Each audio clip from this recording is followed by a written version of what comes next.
Hello everybody, I hope all are you doing great. This is Vani. Welcome back to my YouTube channel. So yes, आज का जो session है आपके लिए बहुत ज़्यादा इंपॉर्टेंट रहने वाला है बिकॉज आज के लेक्चर में हम 15 मोस्ट इंपॉर्टेंट क्वेश्चन डिस्कस करेंगे मैक्रो इकोनॉमिक्स के, जो कि बहुत ज़्यादा इंपॉर्टेंट है। अगर आपने ये क्वेश्चंस कर लिए हैं अपने एग्जाम्स के लिए तो बहुत मतलब आपके 95% आपका इसमें सिलेबस कंप्लीट है समझो। और दूसरी चीज़, अगर ये क्वेश्चंस कर लेते हो तो आपको इसके अलावा करने की कोई ज़रूरत नहीं है, कोई चीज़ें मत पढ़ो, इन क्वेश्चंस की प्रैक्टिस बहुत अच्छे से कर लो। करना क्या है आपको, जो भी मैं आपको क्वेश्चंस दे रही हूँ उनकी आंसर राइटिंग प्रैक्टिस करना स्टार्ट कर दो। उनको लिख कर खुद लिखो उनको, मतलब पूरे जैसे आपको एग्जाम में लिखना है वैसे अपनी पूरी आंसर राइटिंग करो। कॉपी में सबके आंसर्स लिखो, लर्न करो और उसको लिखो सो दैट आपको पता चल जाएगा कि मुझे एग्जाम में ऐसे ही लिखना है। बिल्कुल मैं आपको ऐसे बता रही हूँ कि ये क्वेश्चंस तो लिखे हुए मतलब डायरेक्ट आएंगे आपके, जो मैं आपको आज बताने वाली हूँ। तो अगर कुछ स्टूडेंट ऐसे हैं जिसको अभी समझ नहीं आ रहा है मुझे क्या पढ़ना चाहिए क्या नहीं पढ़ना चाहिए, और कुछ स्टूडेंट ऐसे जिसने अभी तक कुछ पढ़ा नहीं है अभी स्टार्ट कर रहे हैं, तो उन लोगों के लिए तो बहुत ही इंपॉर्टेंट है कि आपने कुछ भी नहीं पढ़ा, बस ये 15 क्वेश्चंस पढ़ लो, आपका more than half syllabus complete हो जाएगा, राइट। और जिन स्टूडेंट्स की प्रैक्टिस हो गई है, रिवीजन बहुत अच्छे से कर लिया है, अब वो देख रहे हैं कि कौन से इंपॉर्टेंट क्वेश्चंस पढ़ने हैं, तो ये इंपॉर्टेंट क्वेश्चंस पढ़ लो। आपका मतलब मैक्रो इकोनॉमिक्स का कंटेंट जो है उसके बाहर कुछ नहीं आने वाला है, क्योंकि ये मैंने बहुत ज्यादा एनालिसिस करके आपको बता रही हूँ। सीबीएसई के जितने भी प्रीवियस ईयर के पेपर रहे हैं उनके अकॉर्डिंग, उनके डेटाबेस के अकॉर्डिंग मैं आपको सब बता रही हूँ, तो बहुत इंपॉर्टेंट है, तो ये क्वेश्चन कर लेना। सो चलिए स्टार्ट करते हैं अपना आज का लेक्चर। तो ये 15 मोस्ट इंपॉर्टेंट क्वेश्चंस मैं आपको बता रही हूँ और इसमें सारे चैप्टर्स आपके इंक्लूड होंगे। पहले मैं मैक्रो इकोनॉमिक्स का बताऊंगी, फिर आपको नेक्स्ट लेक्चर में मैं इंडियन इकोनॉमिक्स की भी ऐसे सीरीज लेकर आऊंगी, राइट। सो फर्स्ट क्वेश्चन जो है नेशनल इनकम का, that is explain circular flow of income in two sector economy. Most important question है कि टू सेक्टर इकोनॉमी में हमारा circular flow of national income कैसा रहता है, सर्कुलर फ्लो कैसा है इनकम का। टू सेक्टर इकोनॉमी में कौन सा हाउस होल्ड और जो कंजप्शन एक्सपेंडिचर था वो जो पूरा सर्कुलर फ्लो है, मोस्ट इंपॉर्टेंट है इस चैप्टर का, right. Next is explain the limitations of GDP as a welfare, कि जीडीपी एज अ वेलफेयर के क्या लिमिटेशंस हैं, वो डायरेक्ट क्वेश्चन ही आता है। तो ये कुछ डायरेक्ट क्वेश्चन है, आपको इसमें इनडायरेक्टली भी पूछ सकते हैं, मतलब आपको लैंग्वेज चेंज कर देंगे, अदरवाइज क्वेश्चन यही बनेगा। तो आपको फ्रेमिंग करना आना चाहिए क्वेश्चंस को, उसको लर्न करो उन क्वेश्चंस को और फिर आंसर खुद लिखो। नोट्स आपने बनाए हुए होंगे उनमें से लर्न करो और उनके आंसर्स प्रैक्टिस करो, राइट। इसमें एक पॉइंट आता है जीडीपी एज अ वेलफेयर में, एक एक्सटर्नलिटीज होता है इसमें, जो आपने अपनी बुक में देखा हुआ एक्सटर्नलिटीज का कॉन्सेप्ट, वो इंपॉर्टेंट है। एक्सटर्नलिटीज वो भी आपको अलग से पढ़कर जाना है, उसकी डेफिनेशन बहुत अच्छे से लर्न करनी है, बिकॉज एक्सटर्नलिटीज जो है वो अलग से एग्जाम में पूछा जाता है कि व्हाट इज एक्सटर्नलिटीज, राइट। तो ये चीज आपको पढ़नी होगी इसमें। नेक्स्ट क्वेश्चन है what are the precautions while calculating national income, की नेशनल इनकम को कैलकुलेट करने के लिए क्या क्या प्रिकॉशंस हमें लेनी चाहिए।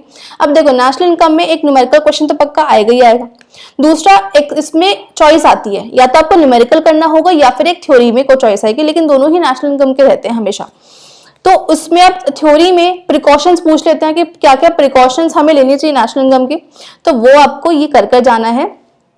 इसमें आपके वैल्यू एडेड मेथड और इनकम मेथड, एक्सपेंडिचर मेथड, सबके अलग अलग प्रिकॉशंस भी दिए हुए हैं, तो उन सबको मिक्स करके आप नेशनल इनकम के प्रिकॉशंस बना लो, उससे आपको ये आंसर लिखना होगा। और आपका एमसीक्यू मींस न्यूमेरिकल क्वेश्चन तो बनेगा ही बनेगा, लेकिन थ्योरी में हम बात करें तो प्रिकॉशंस इसके मोस्ट इंपॉर्टेंट रहेंगे। नेक्स्ट जो इंपॉर्टेंट क्वेश्चन है मनी एंड बैंकिंग में से, दैट इज मनी सप्लाई क्या होता है, व्हाट इज मनी सप्लाई। ये सारे देखो क्वेश्चंस तो मैं आपको बता देती हूँ, इंपॉर्टेंट तो देखो सभी है, लेकिन जो मोस्ट इंपॉर्टेंट है वो ये क्वेश्चन है कि अगर जिसने नहीं पढ़ा है वो ये पढ़ लो, आपका पेपर अच्छे से क्लियर हो जाएगा, राइट। सो मनी सप्लाई क्या है, और ये क्वेश्चन पहले भी बहुत बार आ चुके हैं एग्जाम्स में, रिपीटेड क्वेश्चन है, तो ये आपको अच्छे से करने हैं। तो मनी सप्लाई क्या होता है, मेजर्स क्या है मनी सप्लाई के, दैट इज M1 मेजर जो है मनी सप्लाई का, C+DD+OD, वो आपको करना है। तो ये क्वेश्चन बनता है इसका मोस्ट इंपॉर्टेंट।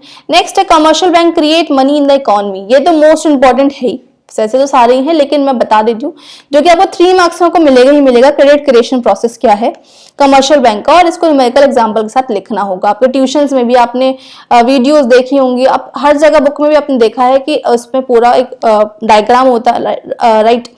दूसरा आपका उसमें टैबुलर रिप्रेजेंटेशन होती है, पूरा आपको कैलकुलेशन पूरा एग्जाम्पल करना होगा। मोस्ट इंपॉर्टेंट रहता है कमर्शियल बैंक का क्रेडिट क्रिएशन।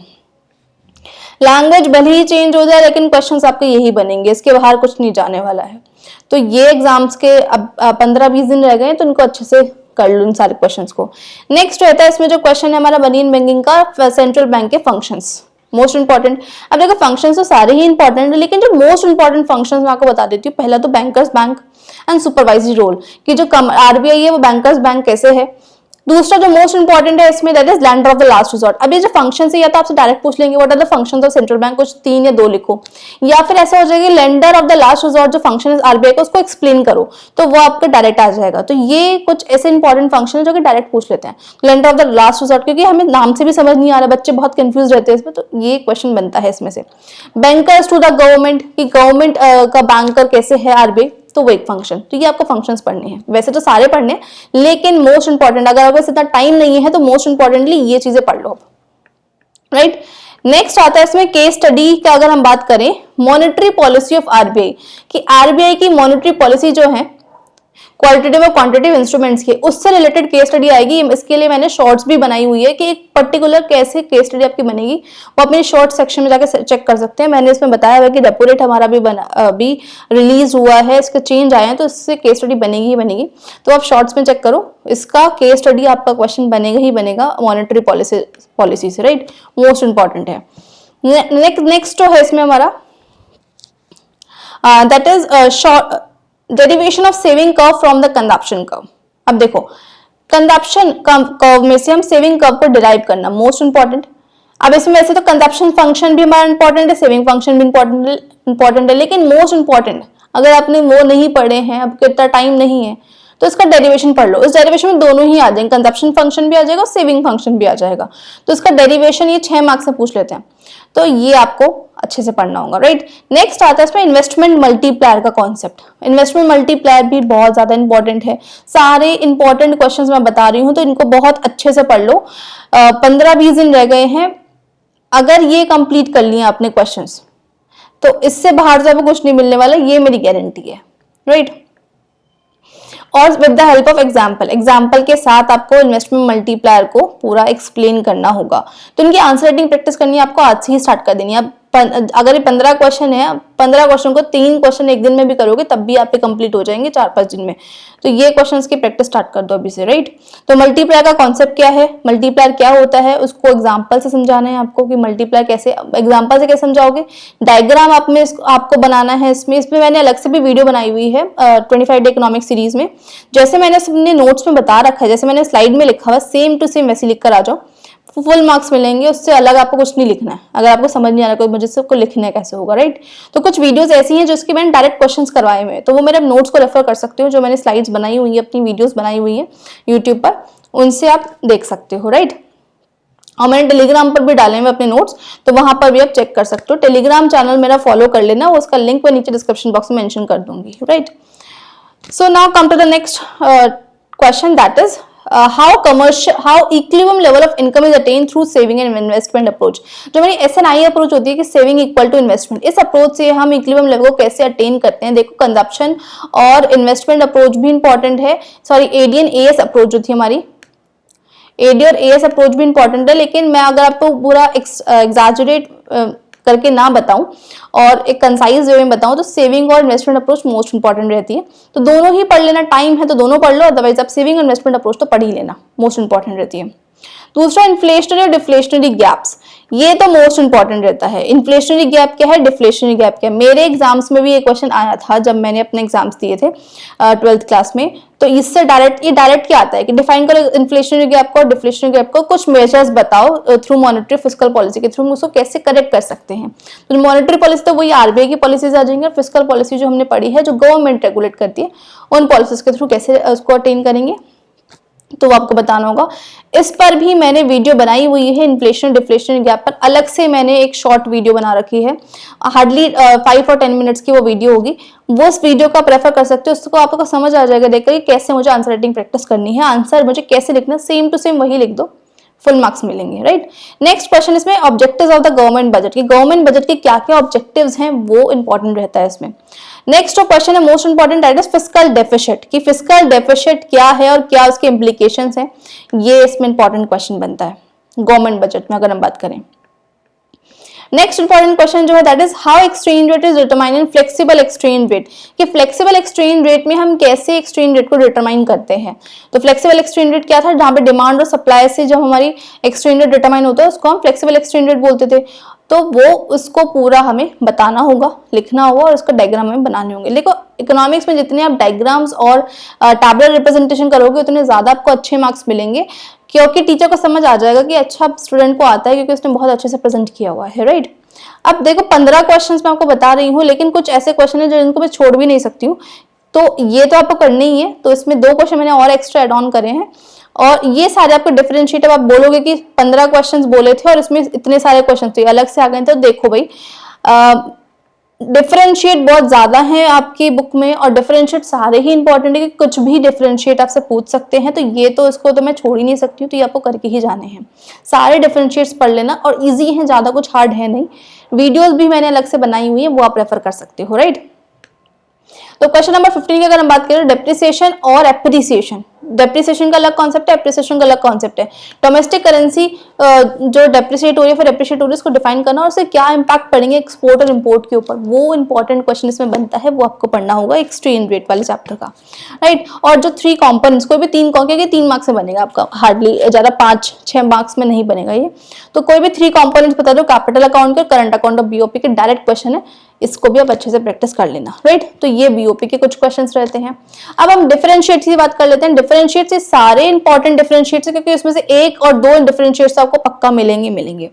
तो रियल जीडीपी, नॉमिनल जीडीपी, इसका डिफरेंशिएट इंपॉर्टेंट है, फॉर्मूला के साथ लिखना है, और साथ ही साथ इससे न्यूमेरिकल क्वेश्चन भी आएगा, और 3 मार्क्स का न्यूमेरिकल क्वेश्चन इसमें बनता है रियल जीडीपी, नॉमिनल जीडीपी से, तो ये आपको अच्छे से करना होगा। फाइनल गुड और इंटरमीडिएट गुड, इसके एग्जांपल के साथ आपको बताना है। इसमें आपको क्लासिफाई करने के लिए भी आ सकता है कि फाइनल गुड क्या होते हैं और इंटरमीडिएट गुड्स क्या होते हैं, तो डायरेक्ट आएगा। अदरवाइज आपको इसमें असर्शन रीजन में भी पूछा जा सकता है, तो आपको पता होना चाहिए, और या फिर इसको एमसीक्यू में भी पूछा जा सकता है, या फिर आपको क्लासिफाई कर ले कि बताओ कौन सा गुड फाइनल है और कौन सा गुड इंटरमीडिएट गुड है, तो आपको इस टाइप से पूछ लेंगे। मोस्ट इंपॉर्टेंट जो इसमें डिफरेंशिएट रहता है that is autonomous and accommodating item in BOP. ये इंपॉर्टेंट है, ये डायरेक्ट ही पूछ लेंगे कि डिफरेंशिएट इसको करके दिखाओ, राइट। तो ये आपको पढ़ना है। Revenue expenditure and capital expenditure क्या होता है, इसका डिफरेंशिएट, देखो इसका पूरा डिफरेंशिएट्स तो है नहीं, लेकिन आपको क्या है पता होना चाहिए क्या इसका पॉइंट रहते हैं। मोस्ट इंपॉर्टेंट तो इसमें ऑटोनोमस बता रही हूँ मैं, करने सारे ही हैं, ऐसा नहीं है कि आप इनमें से भी छोड़ दो, तो वो छोड़ के मत जाना, पढ़ लेना सारे। बीओडी और बीओपी का डिफरेंशिएट, ये इंपॉर्टेंट है, इसमें ये आपको बहुत अच्छे से पढ़ना है। स्टॉक एंड फ्लो का कॉन्सेप्ट मोस्ट इंपॉर्टेंट, इसको बहुत अच्छे से पढ़ना है, क्योंकि इसमें क्लासिफाई करने के लिए भी पूछते हैं कि कौन सा स्टॉक कॉन्सेप्ट है, कौन सा फ्लो कॉन्सेप्ट है, या फिर डायरेक्टली इसका डिफरेंशिएट आ जाएगा। Revenue deficit and capital deficit, इसमें आपको आइटम्स दे देंगे, बताओ कौन सा रेवेन्यू डेफिसिट है, कौन सा कैपिटल डेफिसिट है, तो वो आपको पढ़ना है बहुत अच्छे से। डीवैल्यूएशन एंड रीवैल्यूएशन, या फिर डीवैल्यूएशन एंड डेप्रिसिएशन जो है डोमेस्टिक करेंसी का, उसका डिफरेंशिएट्स आपको पढ़ने हैं, उसका कॉन्सेप्ट बहुत अच्छे से पढ़ना है। और डायरेक्ट टैक्स और इनडायरेक्ट टैक्स, इसका भी डायरेक्ट क्वेश्चन आता है, 3 मार्क्स में पूछ लेंगे आपसे, व्हाट इज डायरेक्ट टैक्स और डिफरेंशिएट बिटवीन डायरेक्ट और इनडायरेक्ट टैक्स। तो ये डिफरेंशिएट सारे ही पढ़ने हैं, इसमें से मत छोड़ना, क्योंकि वो इस डिफरेंशिएट बहुत ज्यादा है आपकी बुक में, लेकिन मैंने फिर भी उसमें से कंसाइज करके आपको बताया है, तो ये तो बहुत अच्छे से पढ़कर ही जाने हैं सारे। तो अगर आपने ये पूरा अपने टॉपिक्स कंप्लीट कर लिए हैं, ये सारे क्वेश्चन अगर अच्छे से पढ़ लिए 15 दिन में, तो मैक्रो इकोनॉमिक्स में इससे बाहर तो कुछ करने की जरूरत है नहीं। ये सारा ही आपका पूरा इसका ओवरव्यू मैंने दे दिया, चैप्टर पूरा, मतलब सारे चैप्टर्स इसका पूरा रिवीजन आपका अच्छे से हो जाएगा इनको पढ़ने के बाद, राइट। तो ये था हमारा मैक्रो इकोनॉमिक्स का। नेक्स्ट वीडियो में मैं इंडियन इकोनॉमिक्स का सीरीज स्टार्ट करूंगी। इंडियन इकोनॉमिक्स की कुछ अपकमिंग जो सीरीज रहेगी मेरी, उसमें मोस्ट इंपॉर्टेंट क्वेश्चंस लेकर आऊंगी, 15 मोस्ट इंपॉर्टेंट क्वेश्चंस। तो stay tune, thanks for watching and don't forget to like and subscribe my channel.